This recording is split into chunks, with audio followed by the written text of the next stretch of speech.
It was so cool being a kid back in the 60s and 70s. A lot of corporations still went all out for their employees at Christmas time. Dad's company was no exception. Dad would take us down to the building where it was held.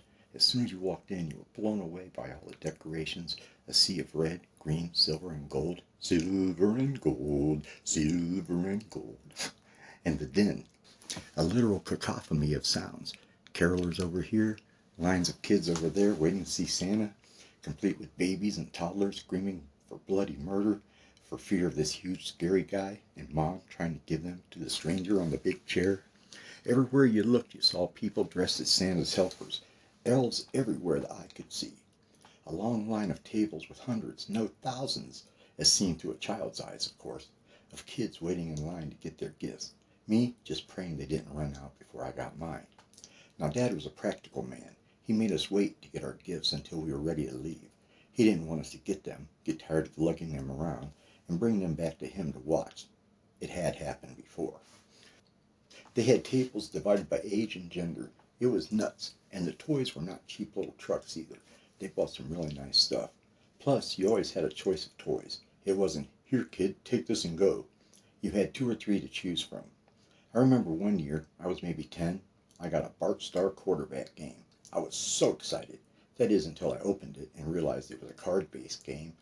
We tried to play it a couple of times, but lost interest pretty quickly. Boring. We never made it through the rules sheet. Did I say sheet? Sorry, I misspoke. The book of rules. They must have gotten a real good deal on them, maybe in a strike year. But it did come with an authentic, printed, autographed picture of the great Bart Starr. Until then, I had never heard of him, but Dad said he was a big deal. Some years the gifts were better than others. Again, possible strike years, who knows? One year I got an electric football game. You know, the kind with the metal playfield and the plastic men with the little nubs sticking off the bottom of their base. When you turned the knob, the table vibrated, making the men run, keep turning the knob, and eventually the men fell down and spun around like the Three Stooges faking a seizure on TV. It was so stupid. It came with little white cloth footballs that tore off of a sheet of them, wedged it in or on the quarterback. If he dropped it, which was 80% of the time, it was a fumble, of course, and the next player whose base touched it was the recovering player. We'd spent hours playing with it. We would crank the knob until they all fell over. We made up our own games and scenarios. We even built a small Lego city on it, 3 small buildings, and tried to earthquake it down. The Legos held together too good. Well, the buildings moved all around, but stayed together. So we rebuilt them. We didn't push them down all the way. Hell, who am I kidding? We barely set them on top of each other. But we got the results we were looking for. They crumbled like Austria caving into the Nazis in the big one. Lincoln log cabins did not fare too well. The green roof slats would be the first to go. Then the top layers of logs started falling. They only came about halfway down, but it was still good enough. Once, when the electric went out during a rousing game of football, I figured out that drumming your fingers on the metal playing field would give you the same results. One year I got a bolt-action toy rifle. Dad said it looked just like the M1 carbine he had carried in the Army, and the stock was real wood. When you pulled the bolt back, like you were loading it, it had a bullet in the chamber. I loved that rifle. It became my go-to gun for playing Army with my friends. Hell, who am I trying to kid?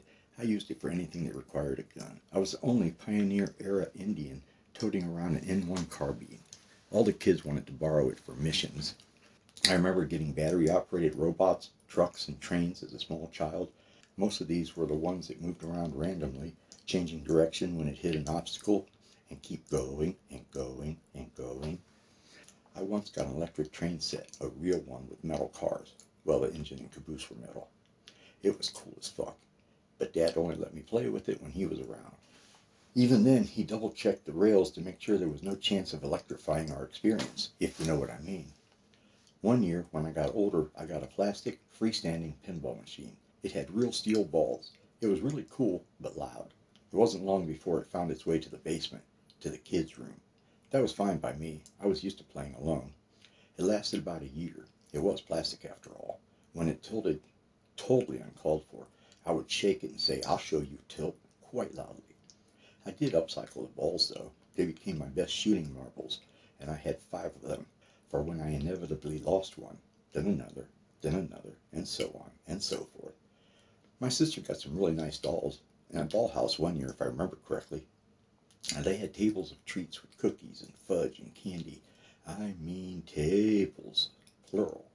A whole long wall of them. A couple of tables for cookies. Cakes had their own tables as well. Pies. Who ate pies for Christmas? I did, that's who.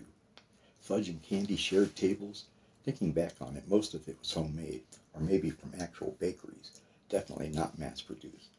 They had hot chocolate, milk, and eggnog. Yuck. The parents had donuts and coffee. Dad would turn us kids loose and go off to BS with his work buddies. There was no risk, not like today. We would run around eating cookies and drinking hot chocolate to our heart's desire and our belly's doom. I remember getting sick more than one year, but hey, that's what kids do in a situation like that. Eat till you spew. Thinking back, I believe that at least one year the Santa was drunk. I remember an odd smell coming from his breath. I was about 12 at the time and had smelled beer and wine before. It was at one of Dad's relatives' Christmas parties. Sidebar, that was the only time we went to one of those family gatherings. They kept pushing Dad to have a drink, cocktail or beer with them. They laughed at him for refusing, asking him if he was too good to drink with them now that he had found God. He eventually just took us home, never to see most of them ever again. Dad was serious about his faith. Santa was extra hard to understand that year also. Well, that's the end of this. Next I'm going to start my road trip Santa stories. They won't be as well done, well, because they were taped while I was driving to Michigan. So yeah, there's that. Well, I'm Boris Blade, and I am strange but harmless. Thank you for listening.